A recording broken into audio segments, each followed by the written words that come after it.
with archery and all back. Top air. What are you watching? Vlog watch? Right, so quick review. We started by saying that quality of movement matters. I define that by, is it effective, efficient, stable, and adaptable? We look at it and review not just the quality of movement, but all things through a systems lens with a purpose is more important than the relationship between them and finding the parts. But this is the order in which we look at things. Within that, coordination is more important than shapes. There's three primary coordination patterns or secondary coordination patterns plus one tertiary pattern. What I forgot to put in there is the importance of individuality. And now we're going to talk about, all right, what to do. What do we do with all of that information? And how does it actually inform the work that we do? So, this is a George Box quote from a long, long time ago. Our models are wrong. Model is just a representation of the system. It's wrong, it's just a representation. It's just a small world representation of the real world. Because the real world is so complex, we can't understand it, we build models. So this is wrong, but it makes sense to me, and it helps my work, it's useful for me. May or may not be useful for you. But when I'm looking to impact or help understand players' movements, I use this model, what I call the capacity coordination continuum. It's factors that impact or inform, govern, or whatever, how an athlete moves. On one end of this continuum, you've got these capacity factors. On the other end, you've got the coordinative factors. Another way to look at that, these are the quantitative and these are the more qualitative. On this end, you've got the structural factors. On the other end, you've got the more technical factors. So let's start from this end. The structural factors are the inherent constraints of an athlete's system. Height, weight, sex, motor fiber type, structure of the joints, limb lengths, bone, blah, blah, blah, all of those stuff that makes us what we are, right? It's what an athlete has the potential to do. It's based upon their structure. You cannot move in a way that you do not have the structure for. Make sense? In the middle is the underpinning biomotor capacities and capabilities that are based upon these. So it's what an athlete actually has the capability, not just the capacity, but do they have the things and can do those things in a way in which they can actually go out and perform. So the examples here are force, velocity, control, endurance, and repeatability or range. And finally, why is this stars? The technical factors are the process by which athletes coordinate their bodies to achieve the specific movements. Is what they actually do. So examples here is self-organization, freezing and freeing of degrees of freedom, and specific joint angles through what we're asking them to do. As far as how it influences and impacts what we do, where do we tend to spend most of our time? Physical? Are you a S&C coach or a therapist? That was me, sorry. Oh, sorry. S&C. S&C? Okay. Anyone else say anything other than physical? I'm not saying it's right, by the way. No. Sorry, I'm just saying. But we spend most of our time in the physical domain? Yeah. Anyone disagree? We definitely don't spend a lot of time here, do we? We can't do anything really to impact it.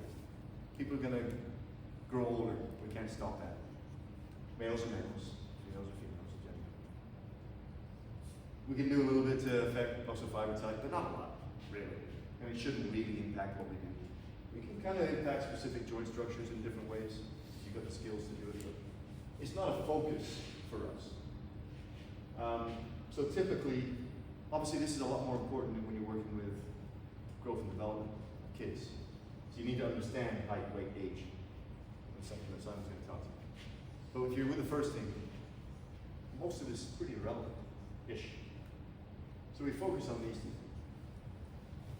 The physical capacities and capabilities as well as the technical strategies that athletes have. So let's think about it's a simple task, a power clean. So SEC coaches probably taught a power clean before. How do we impact the technique of a power clean? Impact how an athlete moves. So how an athlete does the power clean. Is that through technical processes or more physical processes? Or is it a bit of both? A bit of both. Okay. What do we typically work on? Both.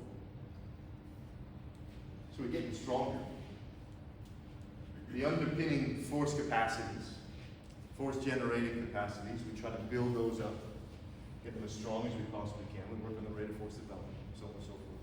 We also work on the more coordinative aspects of it, the timing of a lift, when you start your second pull, the position that you would be in when you're addressing the bar, the position that your shoulders are in when you start your second pull, the extension that you have, what you want to feel when you're doing this, where you are on the catch, how you recover, all of these different things, right? So it's always a bit of both.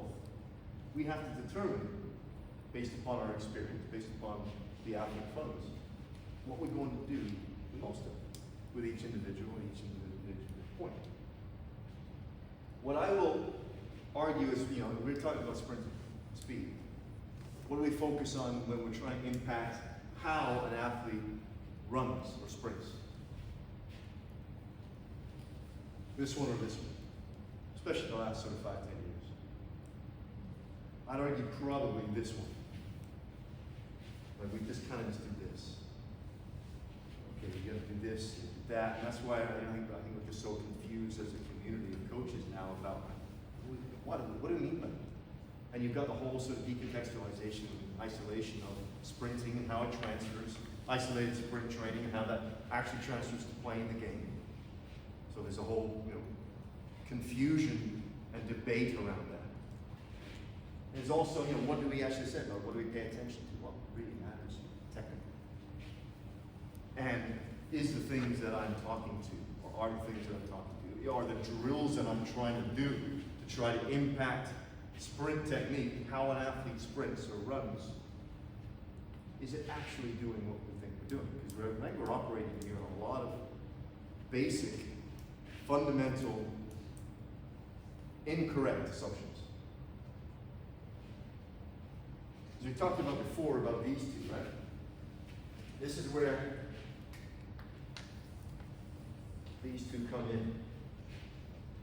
It's not just effective and efficient, but is it stable and is it adaptive? Can you actually do what I'm teaching you to do through my words in the context, in the environment that you have to do it in? So if I'm thinking, I'm speaking, say, dorsiflexion. Most people now know that dorsiflexion is important for running. And I'm working on dorsiflexion, my foot, blah, blah, blah. I know that this position is important. I know my arms doing this is important, so on and so forth. And I've got all these words, and I'm doing all this in isolationist fashion through the warm-up or through whatever. What is going to lead that to be an adaptable technique or skill? As I said, I think there's this, the work that we do, there's the way that they play the game, and there's this big gap in between that we don't understand. How are we actually changing, affecting, impacting this, how we move here, through our work here? And now, if you work with kids, you can see this. If you work with kids, like they're super plastic and they learn super quick, and you can actually impact how they move almost on a daily basis. If you work with first team players, how does that work? It's a different thing, right? It doesn't. You can't. Especially when, GAA is probably a little bit different. In football, which is both NFL and European football, which is where I do most of my talks. At least 2/3 of all the players don't care. But they just don't care. They don't care about the words that you say. They're just there because they're told to be there. So, yeah, good luck then.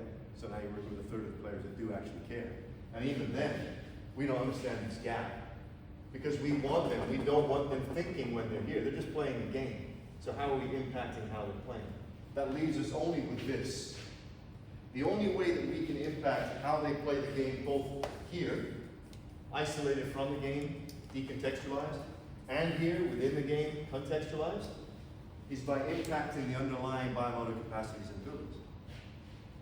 Not through the words that we say. The words that we say, kids, yes, we can impact it. It's important, the words that we say.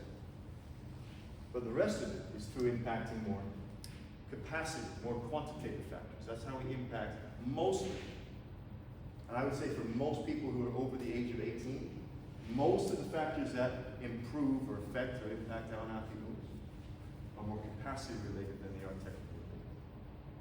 Yeah. Can you go back to your systems point, whereas if people are buying into the purpose and then your relationships there for that season? Sorry, say it one more time. I went fast. No, I just couldn't hear you. The purpose, Yeah. therefore, if you have a strong enough purpose within a group, Yeah. then instead of having 2/3 not switched on, you have. Yeah, well that's, yeah. So it's funny, Simon, again, we were talking about this last night. Like the biggest question I get from, almost the first question ever when I'm done is how do we get the athletes to buy into what we're saying? Like it's almost always that, like they don't, you know, I've got a third of my players are interested and the other 2/3 are not. And that's, let me get to that because I do actually talk about that. Okay? Because I think that's obvious. I was just wondering, purpose, surely purpose impacts this. Yes, 100%. Gotta get to it. Good question. This for me, again, is speaking in general terms. Through development, it's kind of always both. This happens. It's why the strongest kids at 12 years old are also the fastest kids. Because coordination at that age isn't necessarily a limiting factor. They can get faster just by getting stronger, just by being able to by extend their hip with more force, faster. They just develop these as they grow, right? There's a big debate here, or a big conversation to be had about where we feather the more technical, or sort of the more capacity work in. I'll give an example. Simon, you may have some thoughts on this. I coached, so when I was in Calgary, I coached like track, football, soccer, bobsled, skeleton, alpine skiers. But I had 2 years where I actually coached speed skating, where not just the SEC coach for speed skating, but the technical coach for speed skating. And I had one athlete that I coached for 2 seasons. His name is Jeremy Rose. Jeremy's now the head coach of Oslo's in Norway, the Norwegian speed skating team. And Jeremy's also the best sprint speed skater in history. So he's won the most World Cup medals and the most World Cup gold medals in history of the sport. And he's known as the best technician ever. Like you watch him, it goes back to it just looks right, it just looks better. You know, you can just tell, you don't know what it is, it just looks freer and easier. Like he's just incredibly gifted from a coordinative perspective. He's got this. And he puts that down to him. He didn't lift weights and do any of this stuff purposefully until he was 18. So he's so reliant on his technique and his, his coordination, his timing, his rhythm. It's the only thing he had. So he had to develop all of these technical abilities. And then he feathered all his physical capacities and capabilities on top of that and became the best in the world instead. So I think there's a really interesting conversation to be had about the growth and development of this, because this is what we focus on, because it's the easiest thing to do. It's super easy to get a kid stronger. You can do nothing and get stronger. This is a lot harder.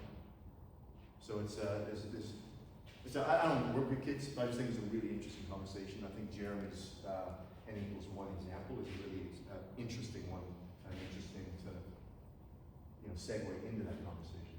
So I want to talk about this more specifically. So we've got our 3 secondary patterns. So hip extension, flexion, and foot to ground interaction. And you've got this tertiary pattern, spinal range. Okay? This is almost never an issue. This can be an issue, but we'll keep it there for now.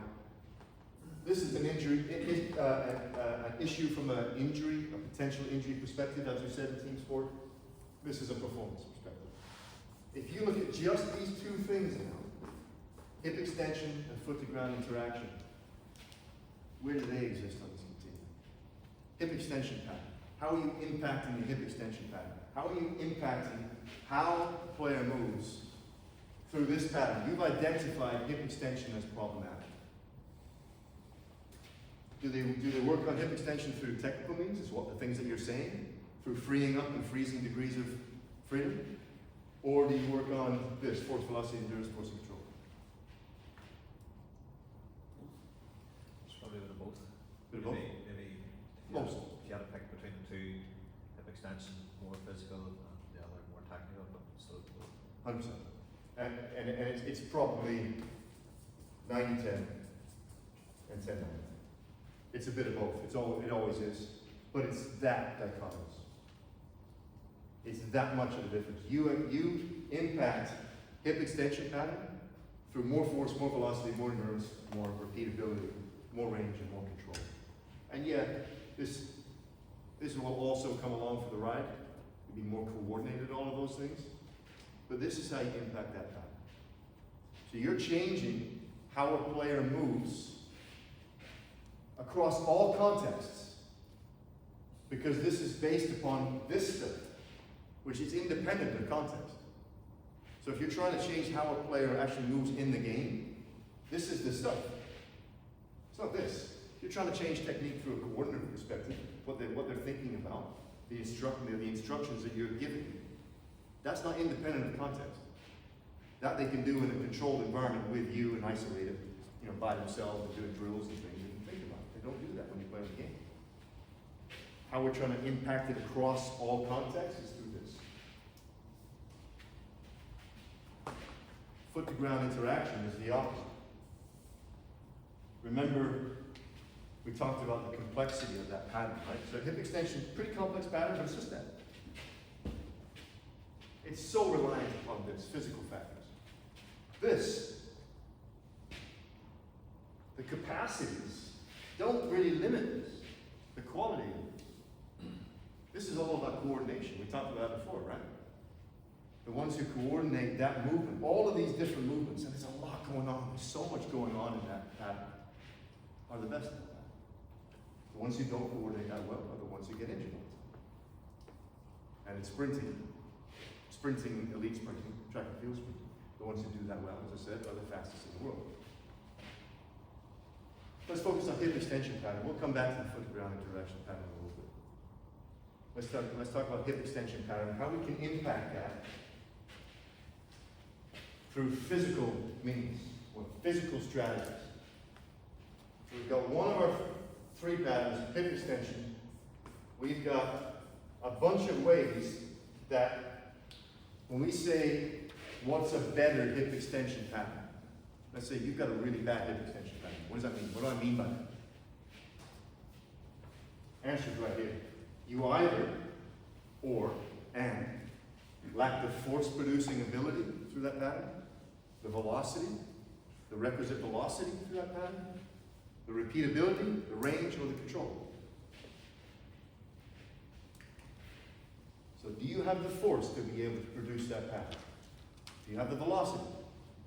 Do you have the range? Can you control it through the range at that force and that velocity? And can you repeat it over and over and over again? These are the 5 things that determine what the effectiveness of a good pattern is, especially in hip extension. Right? At least when we're talking about the capacity of the pattern. Force, velocity, range, control, and repeatability. So then, it gives us now, okay, what is the pattern that we need to work on? You can't extend your hip very well, I can see that. You're just not producing enough. Projecting your center of mass into space. Why? A 13-year-old kid, you improve their force and they'll be able to hip extend that. Easily, right? It's very rarely a range problem with a 13-year-old kid. Often it's a control problem. They can't control it, they just don't have the coordinative abilities yet to control that pattern. This is where Bosch comes in, by the way. Bosch is just this. Bosch ignores all the other stuff. The other stuff is also important. Control is important. Great. Good. It's not just about control. You have force, velocity, range, repeatability as well. You have to be able to repeat that over and over and over again, especially in games that last 90 minutes, 2 hours. How long is the GA game? 70? 7 minutes. So then the question, when I've identified that you've got a poor hip extension pattern, which of these 5, and obviously almost always it's a bunch of them, and then what is the hierarchy of those 5? So these are your KPIs, right? These are your KPIs that you're working on to try to improve your hip extension pattern. 13-year-old is almost always force. A adult is often range. We can just build a better hip extension pattern if range is involved. So then we have to build our strategies around range. Okay, and what is that? We've got all those strategies that come off of this. Obviously, all of these also is part of the system. They interact and interrelate. They're always connected.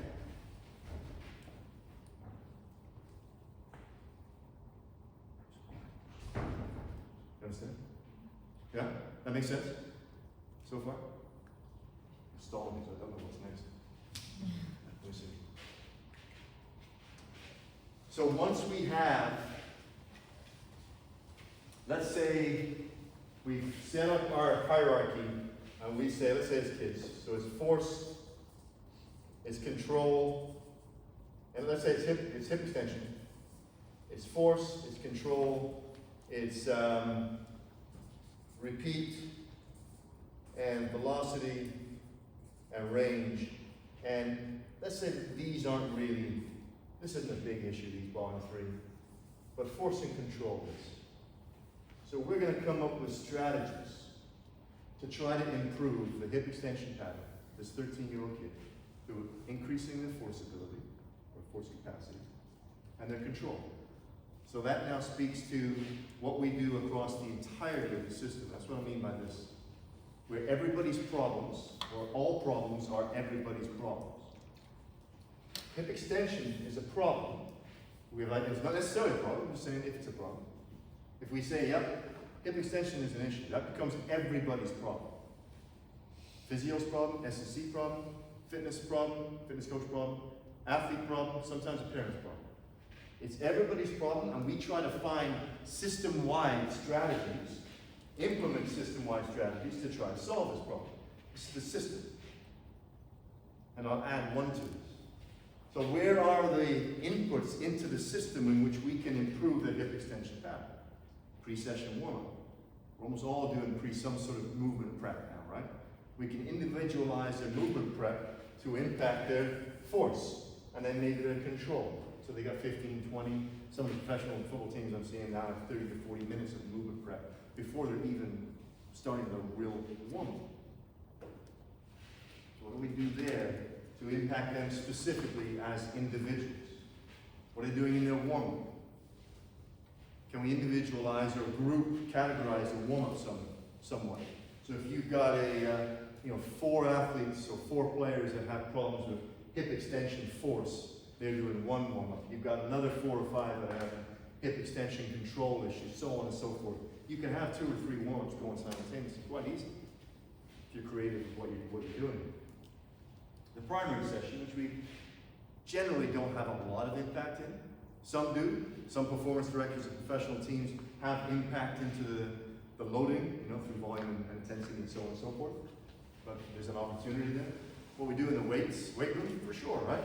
So how are we affecting our force, capability, capacity of the hip extension pattern in the weight room? Rather than just building our weight room program on the fundamental movement patterns. Squat, pull, carry, rotate, push, whichever fundamentals that you define as your fundamental. Instead, hip extension is the one that's important. How do we do that? That's not really improving our hip extension. Yeah, we're extending the hip, but we're never getting the knee behind the hip, which is what we're actually trying to affect. Knee behind the hip. How well you can get your knee behind the hip. Deadlift, that doesn't do that either. So let's choose and select exercises where we actually have to get our knee behind the hip. Make sense? Understand? Medical. So what are the medical strategies? What are the physios doing to try to improve the hip extension capacity? There's all sorts of things you can do, right? So then that becomes, as I said before, like what are all the things that may be limiting hip extension from a medical perspective? Why are you yawning so much? I've been up since 5 o'clock. Are you? I'm trying to speak, I couldn't get the answers. Be a little bit more entertaining. I'll start yelling. What are the medical strategies? Is it soft tissue limiting? Is it structural limiting? Is it something else? Is it more longer chain, sort of multiple segment fascial related? What is that lack of hip extension ability coming from a medical perspective, and how can we get involved in that? And in the athlete's perspective, like what are the athletes doing? As we've said, a third, typically in my experience, will really buy into this. And if I give them 20 minutes of homework, they'll do it every night. And then 2/3 don't. And this is how you actually build the buy-in, or you build the greater sense of responsibility that athletes need to have for their quality of movement, is when this is system-wide. When all problems are everybody's problems, including the athlete, they only hear one message. And they don't hear a different message every single day from a different person. Well, today we're going to try this. Today we're doing this. Today we're doing this. Today we're doing this. And they've heard it all before. All of them, even kids, they've heard it all before. It's just something different, and it just goes out. But if it's always the same, to say, Simon, your hip extension is not good enough, man. It's leading to this and this and that, and it's impacting your performance. And I say that, and the medical people say that, and it's all you hear is that, and all the strategies that are around in your entire system, from your movement prep to your warm-up, your primary sessions, your weights, and medical, and your homework, is about that, then you will eventually get it. Okay. They're not changing up on me here. They're not just doing a dance. Because often especially in first team sport, we feel like we got to entertain the athletes, right? We got to put on a top hat and a cane and do a dance for them. But it's the opposite. We just got to stick to the same 2 or 3 things over and over and over and over again with the same conversation with them over and over and over again, and they'll get it. And eventually, okay, this is a thing.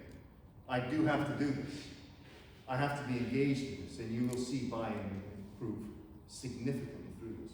If there's consistency in the message from everybody across the entire system, and they're asked to be a part of it throughout the entire system.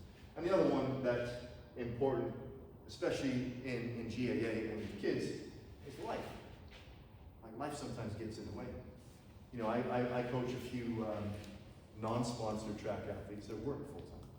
And many of the ones who work full-time are sitting all day. So if they're sitting all day for 6 hours, hip extension pattern is often an issue. So I have to build strategies into their life. Every 45 minutes or so, you've got to get up and do some fascial stretching and do fascia. And that's part of, if they're into it, they want to actually do something. It's system-wide. All of this, remember, is a system, right? How they connect is more important than each one individually. Usually, what we do is, I'm the S&C coach, this is my part, and I'm going to do that. And I ignore all this other stuff. Maybe I'll do this pre-session prep. Maybe I'll do these 2 things. But it's my impact on how they move is limited to 2 or 3 sessions a week, 45 minutes to 60 minutes a session, and that's it. That's not a systemic way of looking at it. That's a component part reductionist way of looking at it. That's your problem, is my problem, rather than my problem is everybody's problem. All solutions have to be everybody's solutions. Strategies have to be consistent across the entirety of the system. Does that make sense? This is key. Like, this is the most important thing.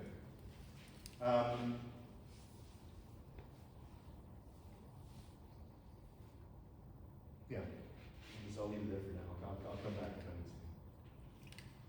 I need to. So that's hip extension pattern.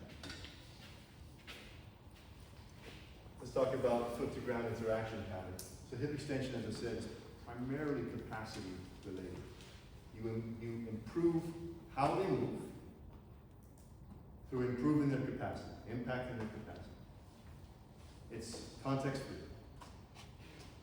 So moving by myself in an isolated way through warm-up, with you as just a coach, and me actually playing the game, it'll be the same. Because I've improved or made impact to the entire capacity of the system. Not just the coordination. Coordination's a totally different thing. So how do we impact coordination? Where's Simon? I'll wait for Simon, because he's, we were talking about this one last night, so I'll wait for him to come back. Any questions on that so far? Anybody disagree with me? By the way, so my experience is, I've consulted now with, last count was well over 100 professional teams over the last decade. And there's 2 teams, and only 2 teams that have done this well. Like actually have a system-wide integration rather than being siloed. We've got our fitness here, S&C here, physio here, doctors here, whatever. Everybody's siloed. They think they're integrated, but they're not. They're really not. And there's only been 2 exceptions. So LA Rams was one. LA Rams changed almost overnight when they hired Sean McVay as the new head coach, and he was the youngest NFL head coach in history. 30, I think, when he started as a head coach for an NFL team. Shaking your head, because am I wrong? Did I get it wrong? Right. Yeah, I think it was 29 or 30. He was super young. And then when I went there, he was 34. He was still a kid. And the performance director was also super young. He was like 40-something. And the entire group was, they'd come up in a new world. Rather than this old traditional siloed system. They were all new. And they were all like this. Like it was great. I've never seen anything work so smoothly and so efficiently, ever. Until I got to Arsenal. And Arsenal are just the same. And I was only there once when Wenger was the manager, so I can't speak to how it was prior. But Arteta's totally changed everything. Arteta, I don't know whether he speaks on this specifically systems, but like he has a morning meeting every single morning, and everybody's in that meeting. Like there's S&C coaches in his meeting. Like I don't know other manager that does it. It's typically they'll have morning meetings, and it's a manager. This is technical, tactical staff. It might be the doc, it might be the lead physio, and it might be the performance director, and that's it. But he's got S&C coaches and fitness coaches and physios in there, massage therapists, like everything.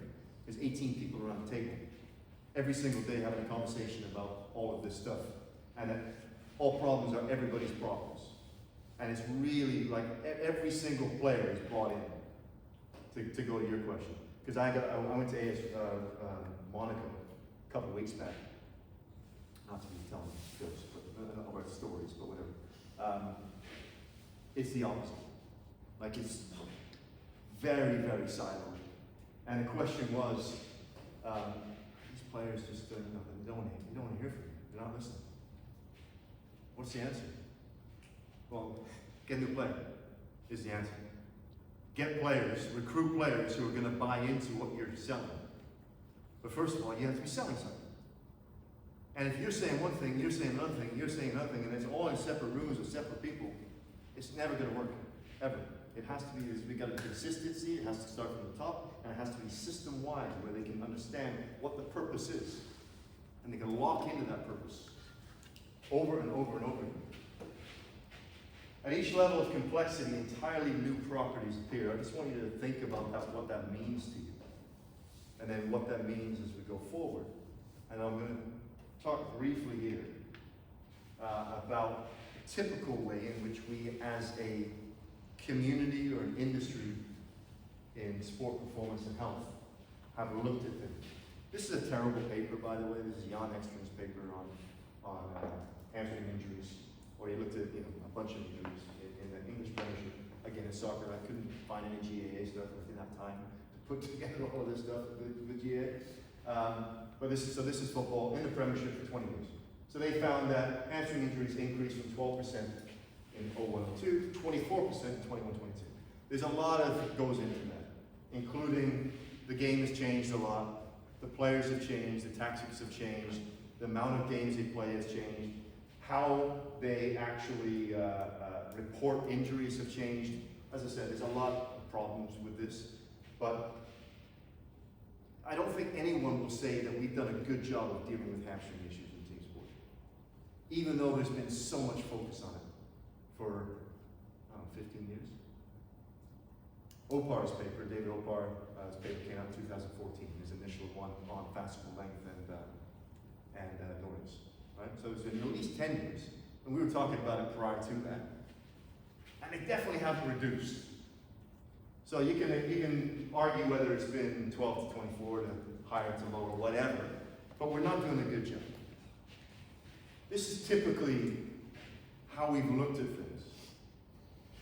85% of all soft tissue injuries are lower body. Okay? Most of those are hamstrings, specifically long head biceps. Most. I say most because there's different numbers out there, depends on who you listen to and what they did. Most of those long head bicep injuries occur at foot to ground interaction pattern. Anywhere between sort of 55% and 75%, depending on who you listen to. So it's from there, from the block to there. Right? So it's terminal swing and breaking phase. Most of these hamstring issues are right there. Why? Because of the significant eccentric load in that position. Yeah? We get that? So what's the answer? Pretty proud of this slide, which pretty cool, eh? You mind Young have that? I did not. No. No animation. He says Mike Young slides are better than my slides. So I gotta work in my slides. So we see all this. What do? A lot of lower body, a lot of hamstring, generally occurring about the same point because of this high eccentric load. So what's been the solution? Eccentric training. Eccentric training. Specifically, Nordics. that's our solution. What's the problem with this? Can I have a question on this? Can you have a question? That I've always had about this. I've never got Nordics. I'm not saying they're wrong. The thing I don't understand about it is that we're trying to prevent something where the force is being placed in a totally different vector. So you're trying to train the hamstring eccentrically, but the force is generally coming from the ground up, or the other way around, and we're doing it with horizontal force instead of vertical force. So it didn't make sense to me. At each level of complexity, new problems emerge. So every complex system nests within other complex systems and has complex systems nesting within it. This exercise is a complex exercise. It nests within a more complex movement, which nests within a more complex movement, and you can still keep on going out and out. We can understand this, we can control this, and we can predict this.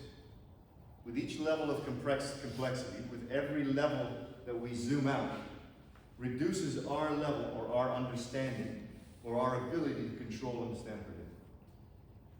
So we focus on this. Because of one study, essentially. So we had this entire thing that started here, it went to here, it went to there, it went to there, it went to here. Oh, there's high load, so we'll do noise. This is the very definition of a reductionist solution to a complex problem. This is trying to affect capacity, coordination. Which one? Capacity. But it's a coordination problem. But We've misidentified what the problem is. it doesn't have, can be part of a program, you know. Absolutely. It's not wrong. It's working on. No, it's not necessarily wrong in and of itself. It can But work if in you the process. misidentify what the problem is, and this is what we've done as an industry, Hamstring problem is a lack of capacity. We just got to get stronger, or more range, or more whatever. It's not. It's not a capacity issue. It's a coordination issue. This is a coordination pattern. That's a capacity pattern. This is all about coordination. We've understood, we've talked about how complex that pattern is. Capacity's got nothing to do with it. If it did, the strongest people would be the fastest people. And they're not. It's how coordinated you are through that pattern. It's really, really complex. So how do we solve then that coordination problem? All this does is adds fuel to the fire. This is why we get repeated hamstring, because we're just chasing more and more capacity, and we're not building the coordination to handle that capacity. It's like putting a Ferrari engine into a Toyota chassis. It's not going to work. You have to build chassis. I'm not saying it can't be a part of it. It's not a part of it for me at all. I've coached, and it is different. Like it's for not 1 second am I comparing what I do in a quite controlled way, you know, elite sprinting, with team sports and the chaos and the complexity that happens within team sports. I understand it's very, very different. But I've had 2 hamstring tears in the last 10 years. That's it. I've never done it more. Never. I think we also need to separate probably this as a exercise and this as a test. Yeah. Because if we're rehabbing somebody back to performance, we need some sort of degree of measure of how well they're coping with eccentric force. Yeah. And to be able to put a number on that and to be able to make sure that they're within some sort of range of your agreed KPI. So let me play devil's advocate. I say no, you don't. So how many players have you seen that don't have the capacity that never have a hamstring issue? I've seen lots. Andre DeGraff's a guy that I coached for 3 years. He's got 3 Olympic medals. Like 220 watts. Like he couldn't do this at all. He could do that like nobody on the planet.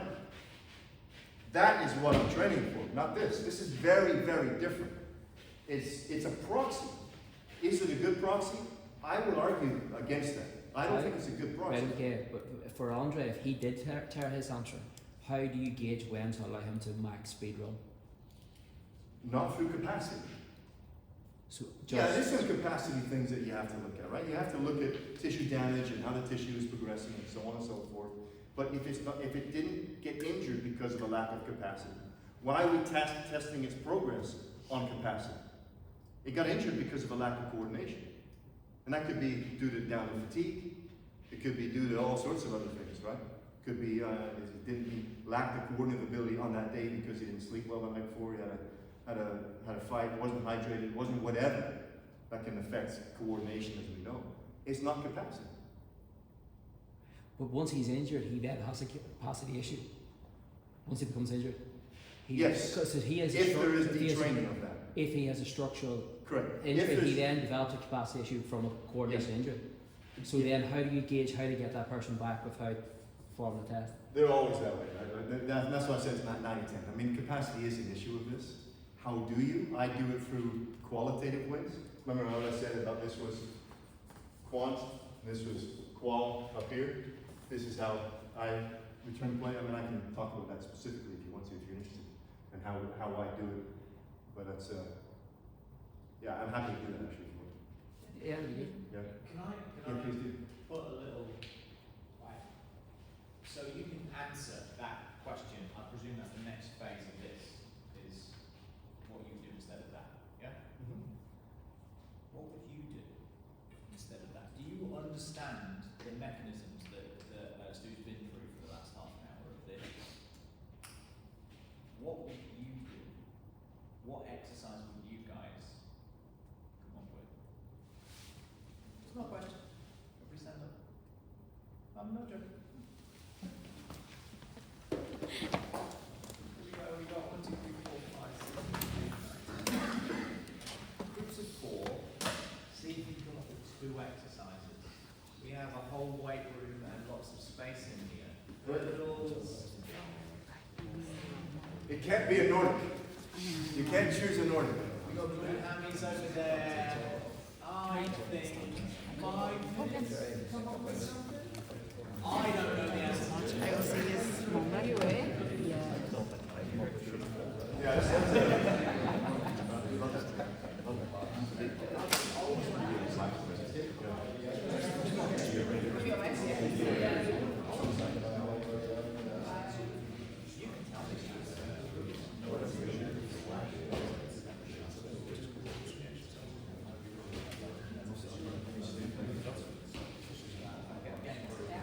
No. What's this called? What? Well, it's 4 we would have done instead. 6 inches.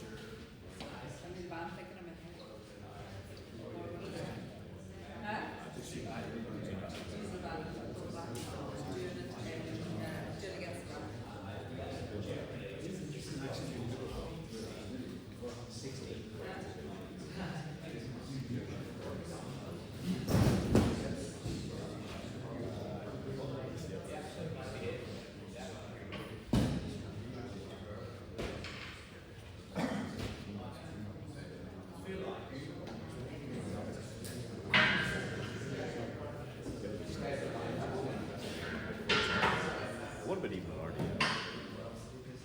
Could we sound close? A good one for.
Calvin Phillips just scored a quick fire goal.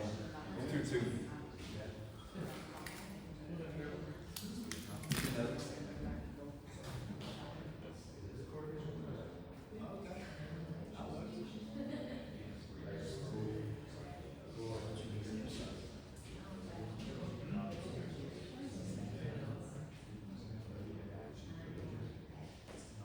So when you're talking slides, you're talking Hemsbridge.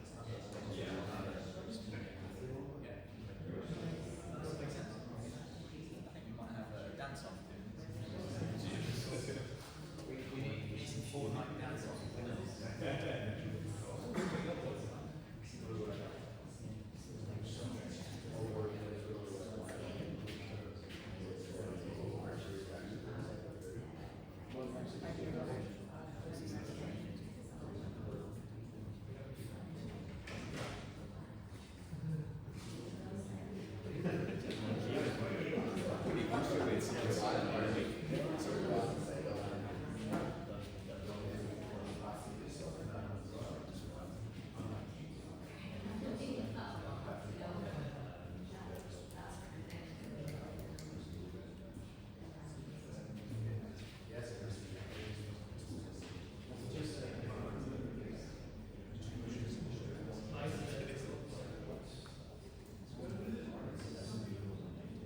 I feel like we do.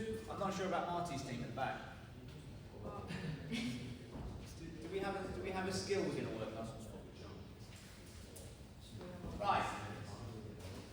Boys at the end. Can everyone crowd round here? We're going to have a little demonstration of your idea here at the end, if that's okay. We're going to call you guys. I'm feeling happy today, so just to annoy Stu, we're going to call you guys Casemiro.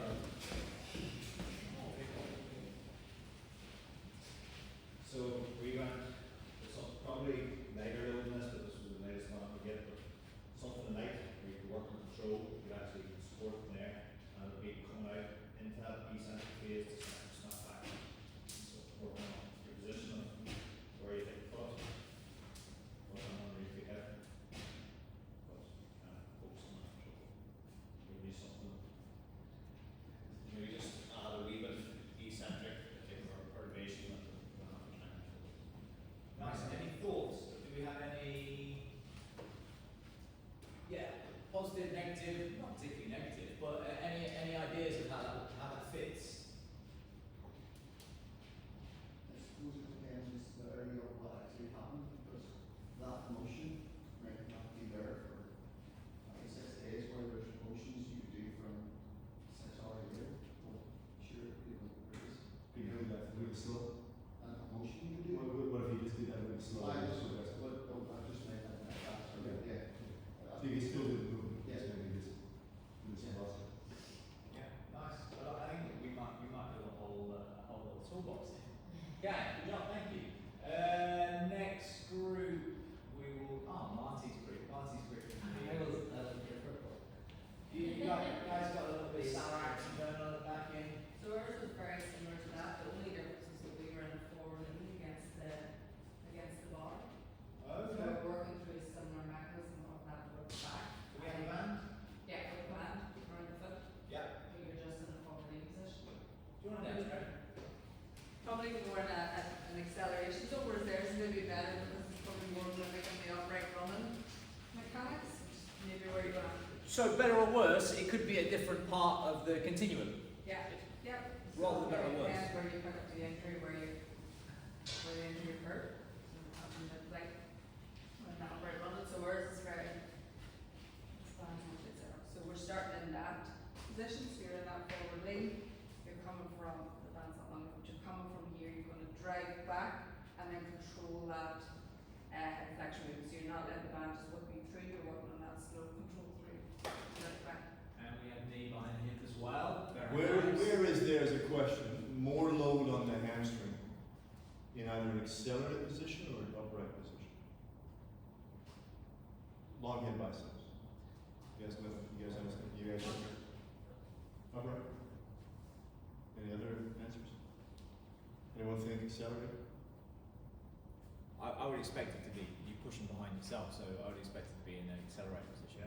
Yeah, it's actually an accelerated position. So there's because I always thought, as most, that it was more low upright. But being in like basically what they're showing, never symmetric reduced. The more of a torso angle there is, the more tension you put on the hamstring is biarticulate. And this angle affects the rest of the length of the hamstring significantly more than the knee angle.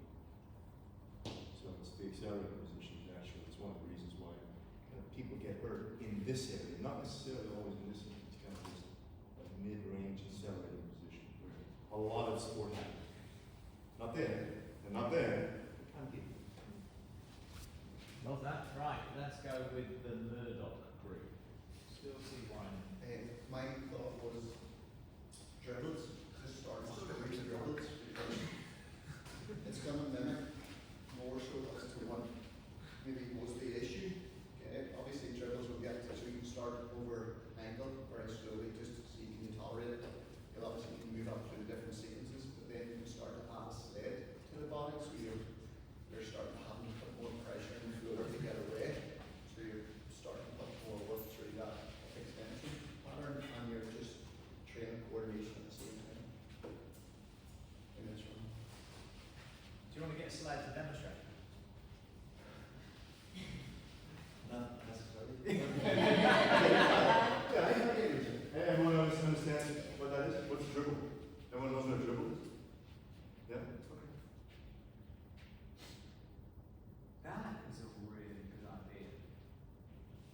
Can everyone go around that end?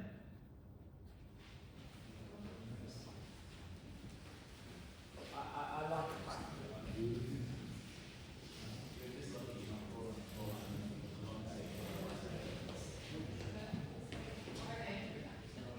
Guess what we go with this? Let's go with some dribbles. Maybe just down to the box. And one of the back around the outside. No pressure. No pressure, but just spirit.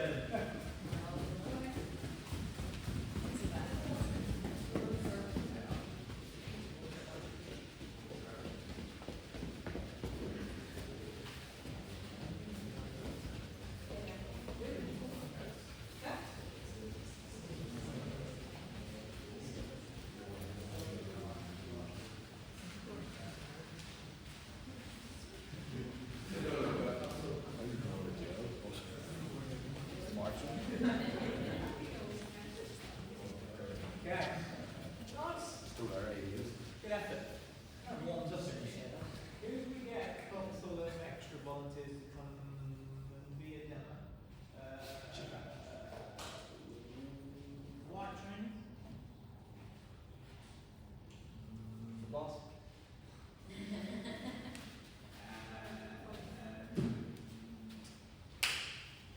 Dan. Thank you. Sorry, what's your name? So let's watch,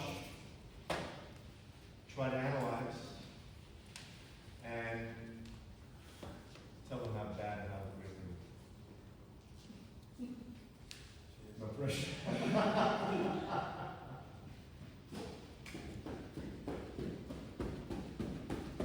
All right, what do we think? Anyone disagree? It's one of the best dribbles I've ever seen from a staff member. Good job. Teachers, got there. No, really gonna pass. No, it's great. It's really good. It's really good. Video of everything. Thousand years ago, I'm the best ever.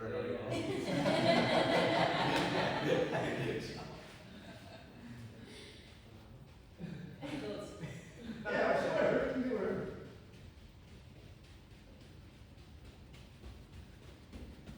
Okay. What do you think? Good, bad, and different? Give a score out of 3. I think we've had a 3. I think this is a 2. That'll be my. What can you do better? Let's do it again, come back.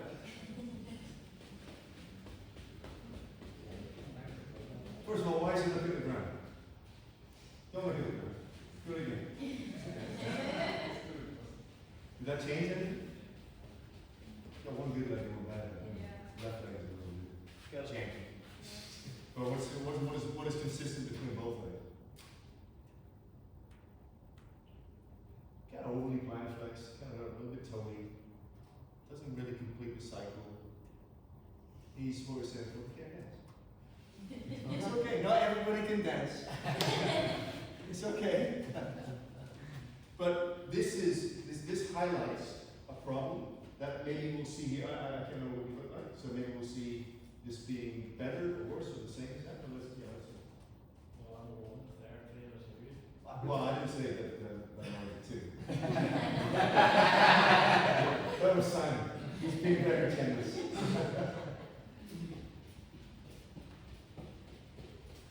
Okay, so on the technical, remember, go back to the model. On the technical thing, I said freezing and freeing with degrees of freedom. Right? Everyone understands what I'm saying by that?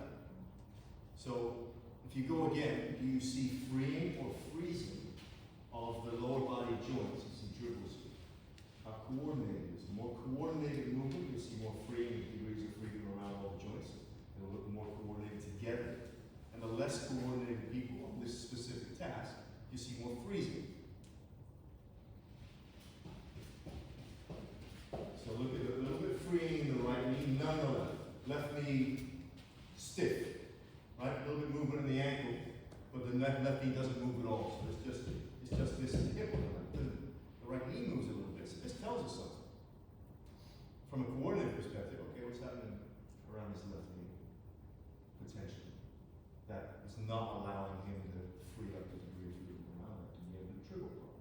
For me, if he dribbled like that and he's a professional player, I'd be concerned. No disrespect.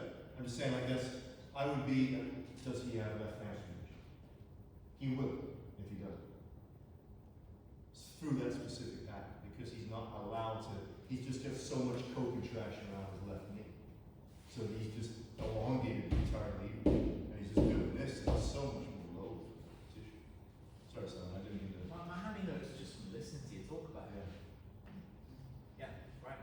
But you highlighted there, and this is like I'm glad you said that because this is one of my solutions and one of the strategies. But this highlights one of the problems with that strategy.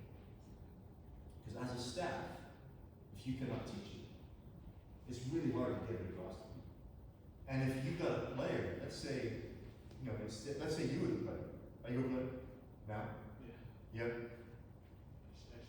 Ish. Yeah, it would be, if I'm trying to teach you how to dribble, like, you probably did this and didn't feel super coordinated. Right? Accurate? And you probably felt fairly coordinated. So we can do that, and you'll be confident doing that, and you'll be happy to do that more. Because you feel athletic. You wouldn't. If my entire session with you over the course of an hour made you feel discoordinated and bad about yourself, how are you going to buy into that? You're not. And this is one of the issues. If we can't demo it properly, and if the players can't do it well, we're doing the wrong thing. And a heuristic that I live by is the athlete should, or the player should never feel like an idiot. If you feel like an idiot, it's too hard. You should feel like, as an athlete, you should feel like, this is hard and challenging, but if I practice, I can get better at it. Challenge practice, one of my hypothesis. But if it's over the other side and just feel like an idiot, I don't feel athletic. It's the wrong thing. We have to. So what the question then to you would be, if that's the case, that's your player. He feels like an idiot. You come back to it, you can see it in his body language. Maybe he doesn't say, I don't feel like an idiot, but you can see it that it's not going to be it. How would you then regress? Would you regress or would you go sideways? Do it in a dark room. I don't know. It's a good question. But it speaks to, every strategy's got to be individualized for the player. Before you say what you would do, without being right or wrong, I've no idea. My strategy That could be a strategy. We can try it. It's a great shape. Yeah, we can try it. Because Absolutely. I like to see, I like to get the kid, the player, I call your kids, to feel what it feels like to do it right, and to get into that, the thing that Stu was saying about you feel coordinated. If we can reduce the skill slightly, so there's a moment where you feel free, you feel, oh, that's what it feels like. The brain's amazing at solving once it has feeling. It's like the sixth dimension almost of the brain. And it can kind of compute and put it all self-organized. If you give it a snapshot of that, I don't know if that's right. Yeah, I like to do If that. you did it via a swimming pool, like not even drills, like literally be like, okay, you've got to put it up to here, so your constraints obviously going to be the water, but it's also your leader because it feels that wee bit free or something like that. Okay, fantastic. Do you guys have a curve treadmill? Do you have a treadmill? Is it here? Or is it somewhere else? Okay.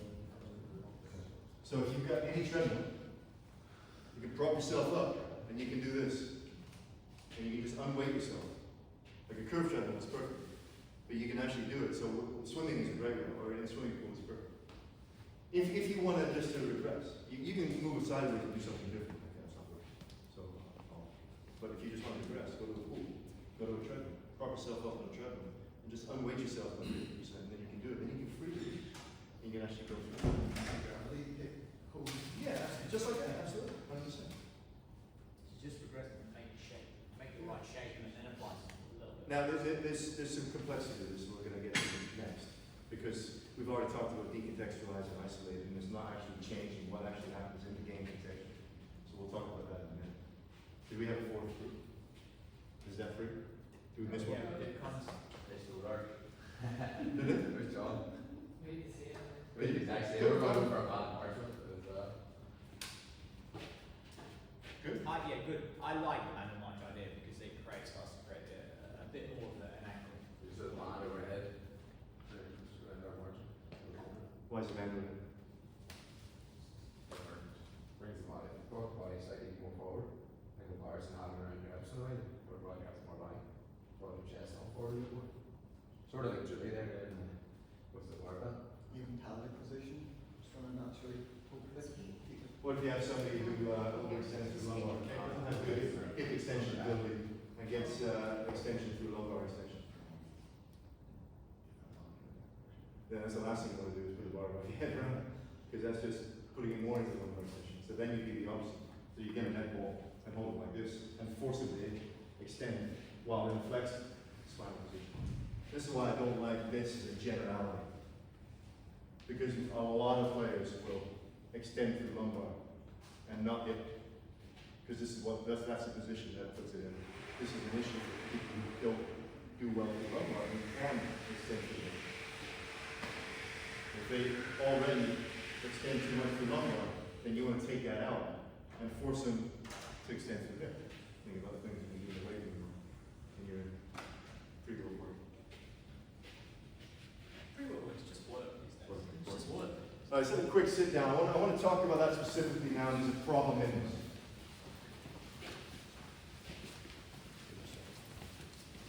Son, a great little aside, little practice, because we were going to do that later anyway, so it was great to do that there. Better. So we said, if we make a change to capacity, it's context independent. It changes how you move regardless of the context.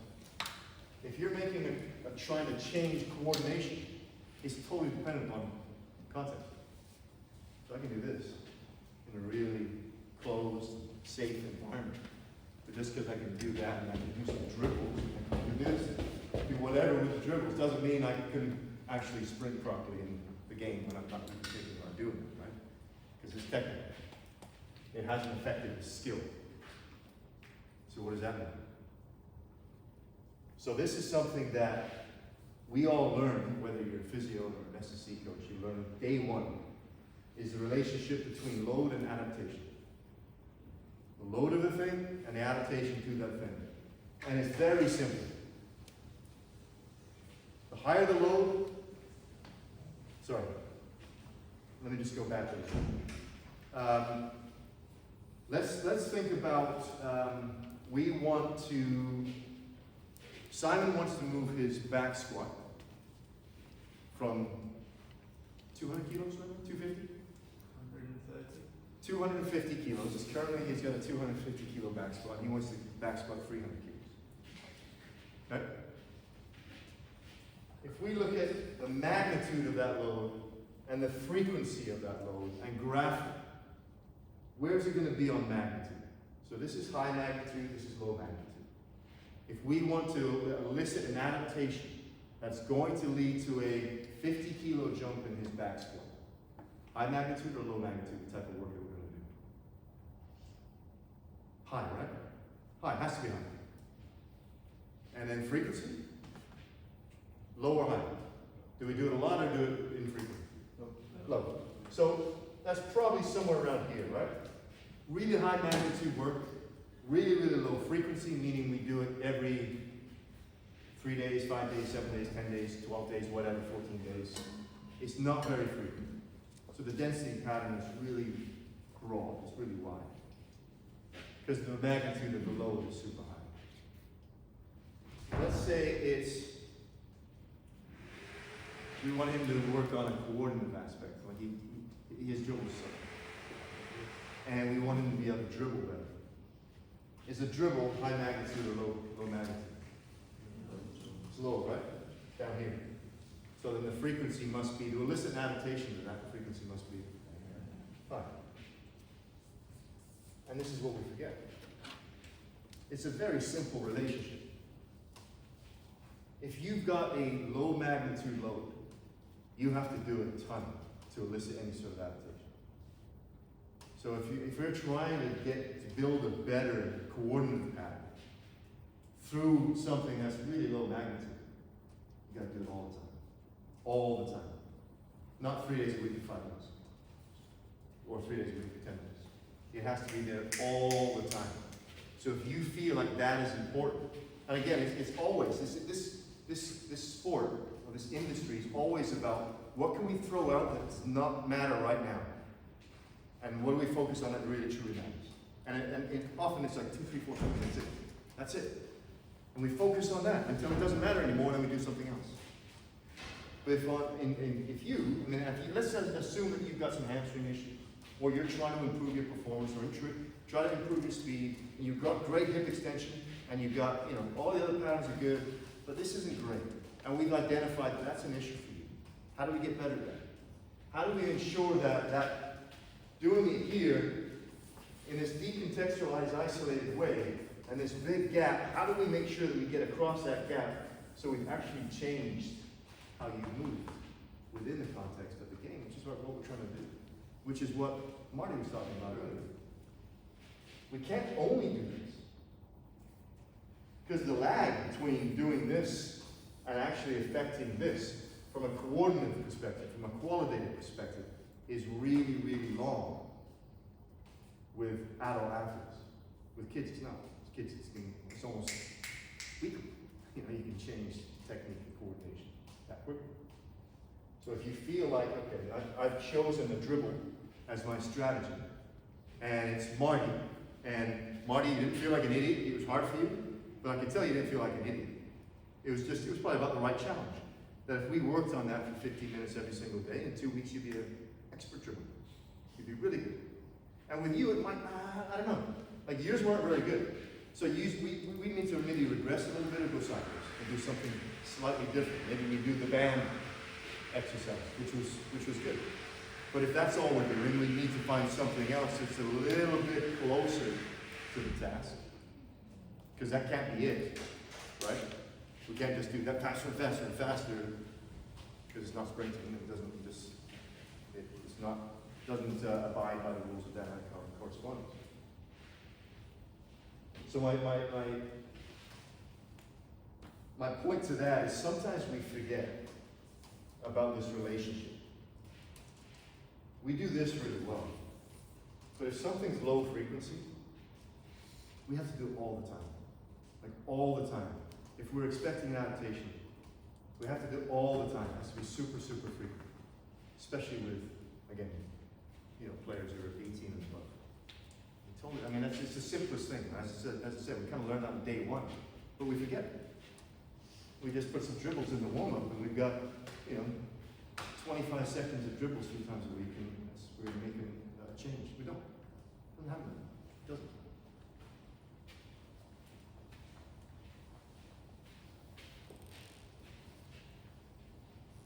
Any questions on that? Do you want to, let me go into something. Because we've got a lot of physios here.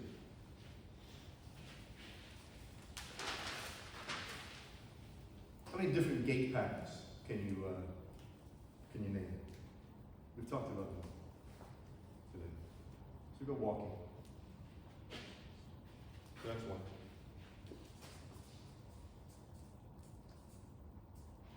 At some point, if I get faster and faster and faster and faster and faster and faster, I can't walk anymore. So what happens when I can't walk at a higher and higher and higher velocity? You start to jog.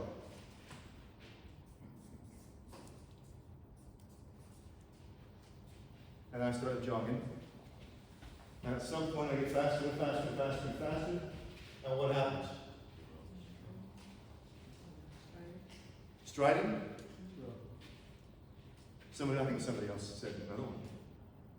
No? You jump ahead. You run.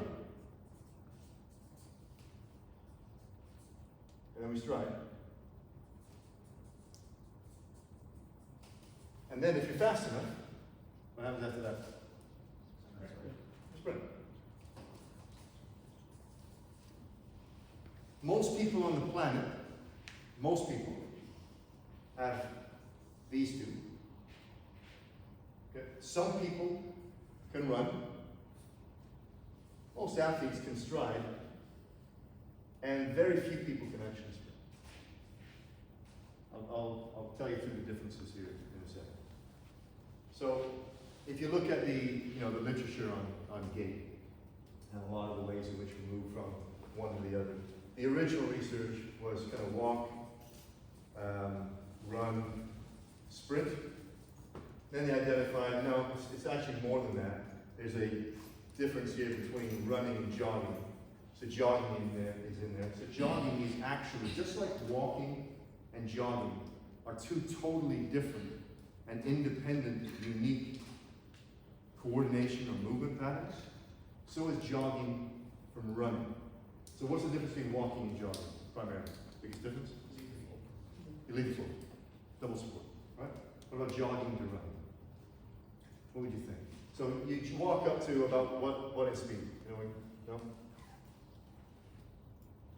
It's about 25% of your maximum sprint speed-ish. Okay? You walk up to about that, so which is about 2.5 meters per second. Ish. If you're 10 meters a second, like Simon. But about that. Okay? We've got a jog, and jogging occurs somewhere between 25% to about 55%. And you jog. And then you run up to about 75% of your maximum sprint speed. Now I'm saying you may not be able to go faster. You may not have the coordinate ability and have that pattern available to you. But that's about where it ends up. What is the transition between this and this? Between jogging and running. So how you jog. And then how I run.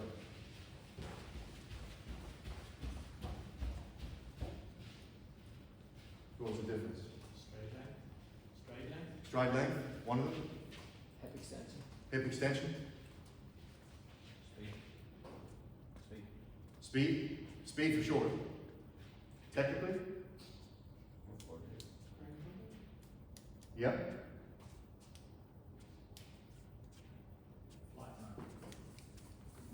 So heel, contact first. Primarily flat foot because of velocity.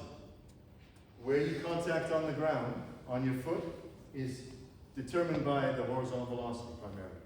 Slower you are, the more heel you are first. Faster you are, the more towards the front of the foot. So we go from a heel rocker, there's a full roll, to a flat foot, and a much more balanced stride. This is backside dominant, this is balanced, this is more front side dominant. The difference between a sprint and a stride is all of these is a spring mass, right? So you hit the ground, forces go up, mid-support, it's at its peak, it comes down on the other end, and your system operates as a spring. That's all the way to here. And for years, for decades, we were operating as a spring mass system. That's what everybody thought about gait. Until Ken Clark came along and Peter Wayne in 2012, and they started doing this research, and they actually found that with elite sprinters, it wasn't a spring mass system, it's what has been called a two-mass system. So you actually have a second mass that peaks a little higher, drops down, and then you've got the spring, the entire rest of the system that comes online. And this mass here is the second mass, or the foot and shank. And this, with elite sprinters, is somewhere about 8% of the total ground reaction forces over the course of the stride. And the rest of it is the spring mass, about 92%. Now this is for elite sprinters or elite team sport players that can hit a certain velocity. And it's about 95% or so of maximum spin speed. So most players, most people, don't have the ability to even get there. Most people don't apply force, high enough forces, fast enough, to actually have that second mass. So that's why most of what we're rehabbing people to do is striding, not actually sprinting. Just an interesting aside. So what do we do from, this is why I asked about physio, or why I said about physio. What do we typically, we've just had what you guys are using over here, using the UKA system, like 2C, 2B, still using it. So grade 1, grade 2, grade 3. Bannock, yeah. For the bannock, if they're being scanned, and if you're just doing it clinically, then probably the unique classification if you're. Okay. Well, let's say you've got let's just say, for simplicity's sake, a mid-grade hamstring tear. How are we returning them back to, what are we doing here? We want them to be able to stride, correct? Before they play the game again? And for some players, maybe sprint, if they can sprint. So to do that, how do we get there? Remember, so stride is 85% to 95%. Oh, and by the way, actually, let me,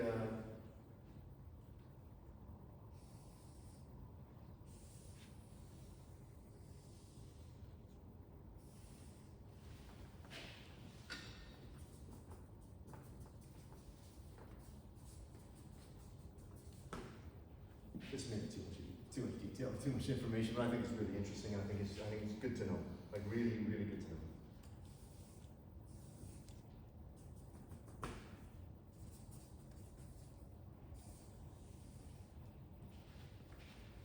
This is 0, let's say that's 25% of maximum sprint speed. And I've got faster and faster and faster. If you went out walking this afternoon or this evening with your grandmother, you're walking like this, how stable and efficient does it feel like for you to walk this slow? Like not as stable or efficient as if you were just walking without your grandmother and you just self-select or self-organize towards the velocity that's most efficient for you. So we do, right? You're just walking, everybody's got a slightly different resonant step frequency that maximizes for efficiency. And if we have to go any slower than that, it's a little less stable. This is stability. Sorry for my chicken scratch. And this is velocity down here. So any less or any slower than this, and it affects my stability of that movement. As I get faster and faster and faster, I've gone off the top of the inverted U and I'm becoming less and less stable again. As I get to a point where, this should be good. I can no longer walk. And it's still a phase transition between this coordination pattern and a different one, in this sense, jogging. So I'm walking as fast as I can, and at some point, I have to start to jump. And there's an abrupt change there that happens between those two coordination patterns. I can't just walk faster and I'm now at 50% of my maximum speed. I have to do something different. And that's the same between all of the gaits. They are all a very different coordination pattern. Meaning, we do different things in different ways with our system. As I said, this is different from this, which is different from this, which is different from this, which is different from sprinting. They're all totally different coordination patterns. So then I'll ask you the question, what are we doing typically to get back to this, return to play after a mid-grade hamstring tear? Typically. I'll tell you what I see mostly. We do a velocity-based progression. We'll start walking, we might do some drills, Eventually we'll start jogging when we can jog. We'll do some cool stuff. When we can run, we'll start running. And eventually we stride. And then once we can stride, and we show that we can do this 2 or 3 or 4 times, all right, you're clear. You can go and play again. What's the problem there? This coordination pattern is different than everything that came before it. And all we've really done to prepare the tissue, the coordination of that movement, is what we've done here, because all of this is different.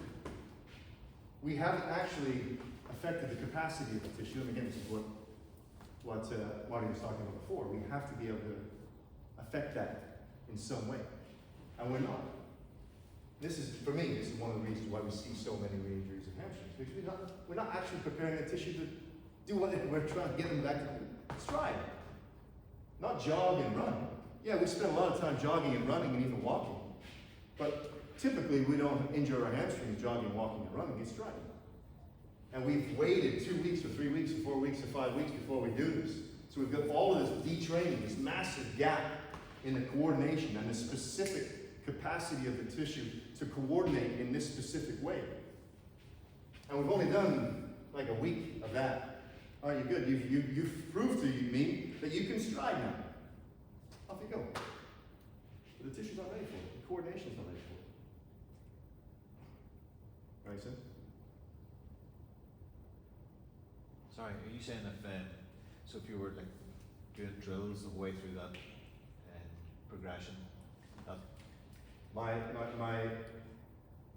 you might have to do like a velocity-based progression as well, because you've got all these capacities that you still have to make sure that don't get detrained in this gap. But if coordination was the problem, we have to find a way to work on this specific coordination of this, which was what you guys were coming up with. This could be one, this could be one, the dribbles. We need to actually, through this period, find ways to train the coordinative aspect and not just the capacity aspect. And what I'm saying is most teams don't do it. Most teams it's just capacity, as I said. We just train capacity through volume, more intensity, so just getting faster, higher velocities. And we're doing isolationist, reductionist stuff with Nordics, with RDLs, with whatever other reductionist solution that they've got to the wrong problem. That make sense? Yeah, So this is where it has to be all throughout all this. I'm not saying not do the capacity, you have to do that still. Because you don't want these massive training gaps. But what you also have to do is ensure that you're actually returning people to do this, not just to do this. So you don't want to lose this for 6 to 8 weeks of coordination issues. You don't want to lose that and then just do that 2 or 3 times and clear. Yeah, I was thinking, I get what you mean now, but I thought maybe the coordination and drills for striding was different than coordination drills down through, but you can No, actually same, get them the same, same. yeah, yeah. So It's the and same. just So- more repetition of it.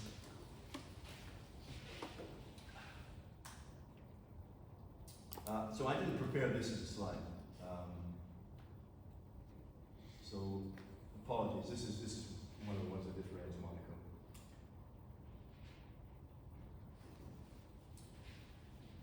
So on the top is a walk. These are 3 very different patterns. There's a jog. There's a run. You can see the velocities. You see the difference in contact times. You see the difference in vertical forces. Nothing that surprising there, really. Okay, everyone sees that. This guy's going to be a little while, so I'll just move on to the next one. These are the 3 types of dribbles. You guys are all familiar with these. So we've got an ankle dribble, a calf dribble, and a knee dribble. So you can see the different velocities again, different contact times, different magnitude of vertical force.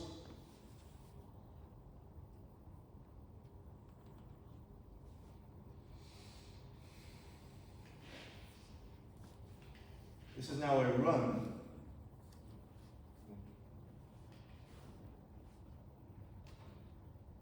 Compared with a knee dribble, compared with what we're actually getting ready to do, which is strut. So, eye test again. What looks better? What looks closer to this? These are the same velocity, 5.6 and 5.7.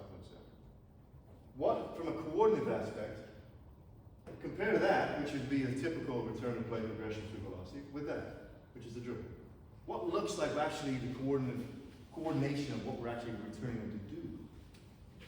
It's obviously this, right? Like this is a very different pattern. Same velocity. Contact time significantly different. Force is very different, fairly similar because it's the same velocity. But this and this, I see the connection. And we just lose the significance of this. That is not loading that pattern, the foot to ground interaction pattern, at all. And if all we did with it was this for 6 weeks, from a capacity perspective, we no longer applying the capacity, loading the tissue in a very specific way through that pattern that it's got injured for because it didn't have that capacity. Instead, we're doing this or this. It's not enough.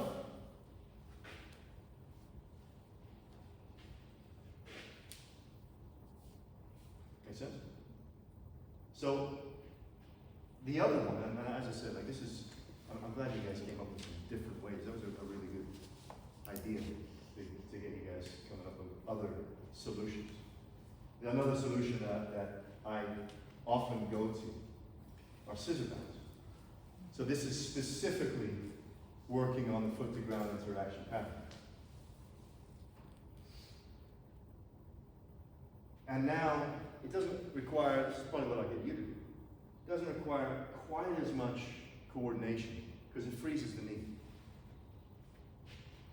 But it's the same sort of patterning, terminal swing and break. So it's similar. So for me, I do dribble bounds and scissor bounds. Sorry, dribbles and scissor bounds. As well as sort of typical weight room loading. And then through all of the other capacities. Stu, Yes, sir. as part of this, maybe mistakenly, we have literally on the step just before this in our rehab program, we do it uphill. To reduce slightly the eccentric forces. Yeah, great. Forces. Would that be appropriate? Yeah, absolutely, for sure. For sure. You would do that pretty early. So what do you do uphill? Like scissor bounds uphill? Yeah. Yeah, if you've got an appropriately graded hill to be able to do that, fantastic. So would you go like your dribbles, then scissor bounce, Yeah, hill, and then flat surface? we change over when it goes from really making shape to starting to add a little bit more velocity and a little bit more impact of the knee bounds. Yeah. Knee dribbles. And we also bound a bit. I'm coming to the end. Fine. I'm going to go bit by bit through all of your papers and Great.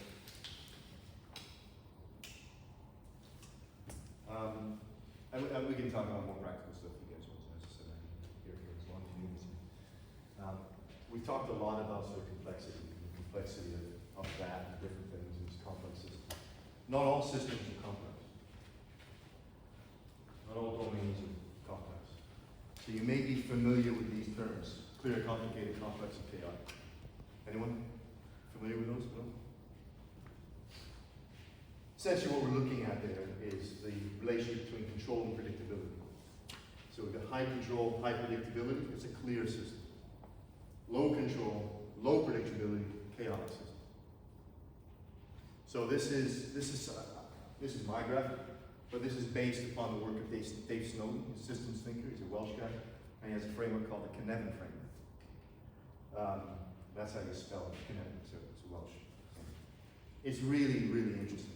So it helps, it is another model that is wrong, but it's useful for me.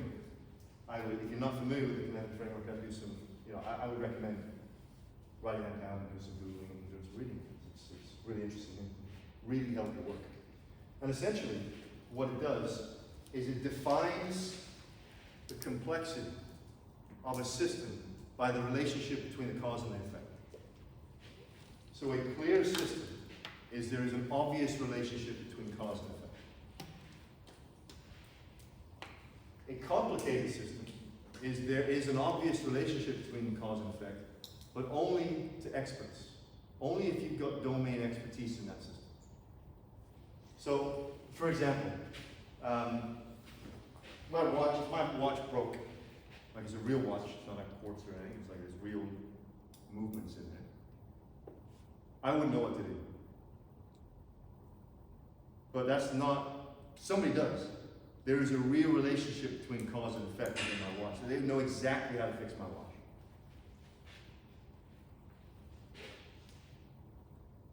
Another example of a complicated problem would be going to the moon. It's one that's been talked about a lot. We think that is, us idiots working in sport. Oh, that's super complex. But if it was super complex, they wouldn't have tried it. It's obvious. There has to be a really strong relationship between cause and effect, or they're not going to take the chance of going to the moon. They knew what was going to happen. Yeah, sometimes they make a mistake. But there's experts in that understand the relationship between cause and effect. The next step up is a complex problem. It's a complex system, where there is a relationship between cause and effect, but it's only obvious to us in hindsight. after the fact. And this is one of the problems, by the way. I'll get to that in a second. And finally, this also starts with a C. Any guesses?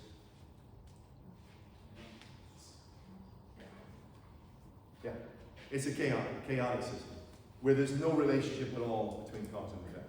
Think about the injuries that you may see in your sport, or the things that you're trying to do as an SSC coach. Is it clear? Is it complicated? Is it complex? Or is it chaotic? You're probably going to say, well, it's somewhere up here. There's some chaotic injuries that happen, chaotic things that happen in sport that we just do that. I don't know what happened there. And we just got to act. You know what I mean? And then we try to make sense of it. Okay, this is what it is, and then we respond to it. But doesn't happen a lot. It happens, but not a lot. This doesn't. Very rarely happens in sport. This is kind of where we operate, right? In the complicated and complex domains. What dominates in sport? So remember, the difference here is the relationship between cause and effect. We know the relationship between cause and effect here, and if you're expert, you understand exactly what's going to happen based upon what you do. And this one, you know what happened after the fact. So you did something happened, and you made sense of it. So where does sport lie? Is it complicated or complex? Complicated? So you know exactly, are you a therapist or SC coach? Therapist. So if you do something, you know exactly what the response is going to be, exactly what the adaptation is going to be. From the perspective of the player themselves. Yeah. They have a fair idea of what action they take, what the outcome of that action will be on the pitch. But there's always a direct relationship between it? There should be a direct correlation to a lot of things you do. Is it? Like if you kick a pass looking for your teammate, it should, if you're good enough. Right. So that part of the game is complicated. Some of it would maybe even be clear. Like you know exactly what it is, and just there it is. For sure. So there's parts of sport that is complicated. Absolutely, from a player's perspective. But maybe if you've got a really well-drilled team with great tactics, great strategies, and players who all know everything, maybe most of the team can. But most of what our role is as physios and SSC coaches is here. Does experience impact which box? Gonna get to that in a second.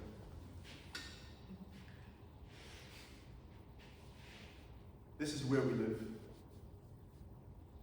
And this is how we operate within it. So we probe the system.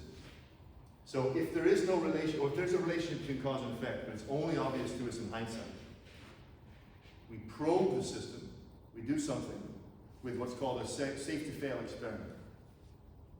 And we do something that if it doesn't work, it's okay, it's safe. We're not going to do something that if it doesn't work, everything blows up. Right? So this is what whether we're therapists or whether S&C coaches will do something. How did that work? Okay, that worked pretty good. I'll try something else, and again, and again, and again. And the more experienced you are, the more expertise you have, the more these little probes that you put in there, the more patterns you'll begin to see, and the better you'll understand this complexity. It doesn't become complicated. It just becomes a less complex problem, where you can see the relationships, or start to understand and control these relationships between all these problems. So you've got this system, which has all these things, and you begin to see the patterns form between them. And now what was 20 component parts or nodes in the system are now 4. It's still complex, but you can better understand it. So that's where experience comes in, and being consistent with your probes. Like, what are those probes? If every time that you're probing a system is something different, you don't learn from it. So you're never learning from these probes.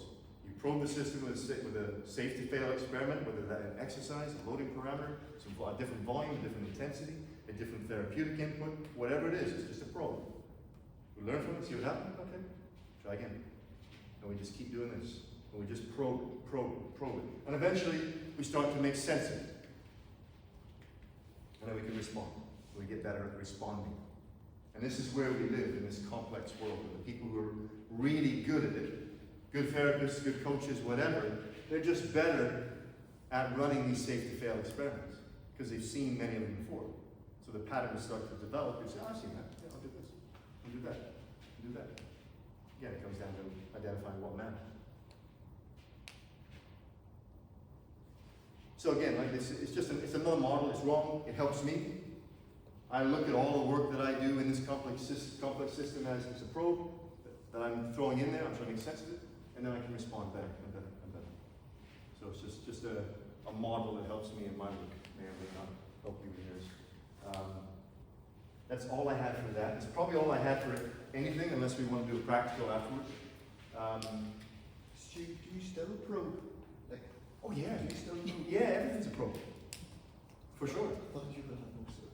Yeah, no, everything's a probe. And I'll make a mistake once in a while. So that wasn't a probe. That was not a safe to fail experiment. That was a not safe to fail experiment. But sometimes you have to do those too, right? All right, you know, we can do this safely, or we can just take a chance here and do something that's just, if this blows up, it blows up, and sorry. But even in your sport, because it's literally done by stopwatch, a probe is massive. Do you suppose that? Yeah, absolutely. Absolutely. Yeah. Any questions?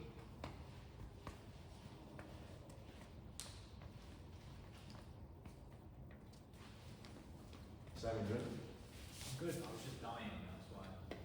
Oh, come plug in. I get my own, my plug in on my thing. I mean, we can talk about anything, all of that later, if you want. That's all I got.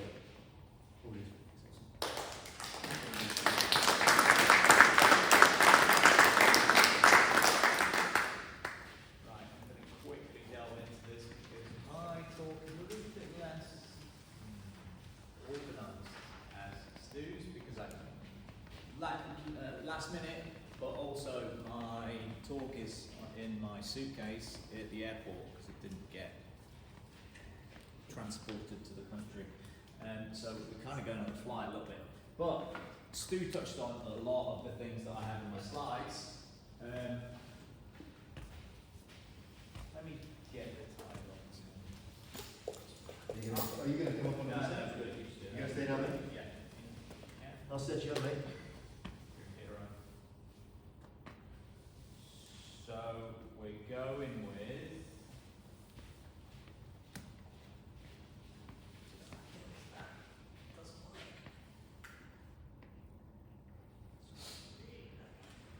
Oh, is it real white?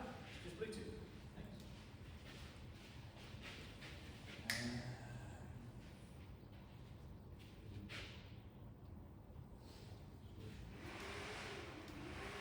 Oh, you're not plug in.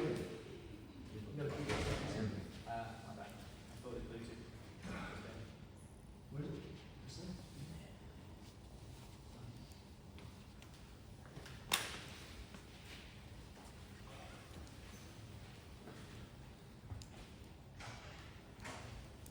Take a sheet.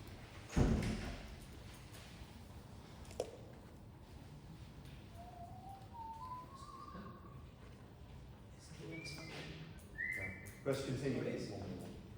Press continue. Yeah.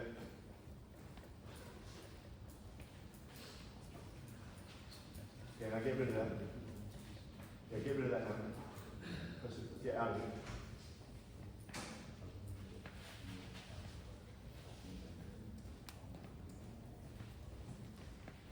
Just press a little right there. There we go. Now press OK. It'll work. Now press play.